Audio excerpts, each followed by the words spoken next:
The physiological sigh was discovered in the 30s. It's now been explored at the neurobiological level and mechanistically in far more detail by Jack Feldman's lab at UCLA, also Mark Krasno's lab at Stanford.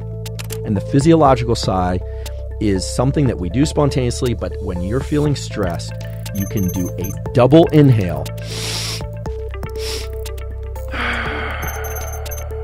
long exhale. Now, I just told you a minute ago that if you inhale more than you exhale, you're going to speed the heart rate up, which would promote more stress and activation. Now I'm telling you to do a double inhale, exhale in order to calm down. And the reason is the double inhale, exhale, which is the physiological sigh, takes advantage of the fact that when we do a double inhale, even if the second inhale is sneaking in just a tiny bit more air, because it's kind of hard to get two deep inhales back to back. You do big deep inhale and then another little one sneaking it in.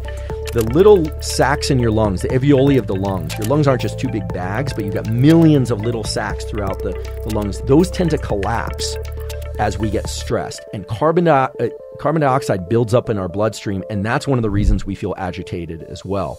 So, and it makes us very jittery. I mean, there's some other effects of carbon dioxide I don't want to get into, but when you do the double inhale, exhale, the double inhale reinflates those little sacs of the lungs, and then when you do the long exhale, that long exhale is now much more effective at ridding your body and bloodstream of carbon dioxide, which relaxes you very quickly. And so I'm excited to give you this tool because I think most people have heard that mindfulness and meditation is good, exercise is good for us, we all need to be getting enough sleep, etc. But life happens. And when you find yourself in a position where you are more alert and activated than you would like to be, regardless of whether or not the stressor is relationship-based or it's financial or it's physical or anything like that, you can look to the physiological side because it bypasses a very important feature of how we function, which is that it's very hard to control the mind with the mind, especially when we are in heightened states of activation.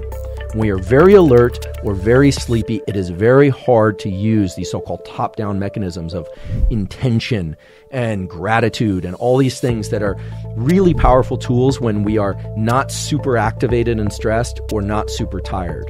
But when we are anywhere in the range of very alert and stressed to very sleepy, physiological sighs are a powerful way of bringing our level of so-called autonomic activation, which just means our level of alertness, down.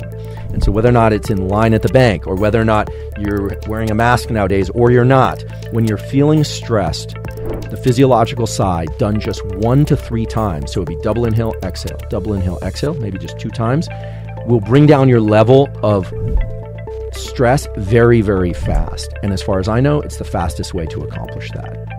An important note about the physiological sigh or exhale emphasized breathing for lowering the stress response.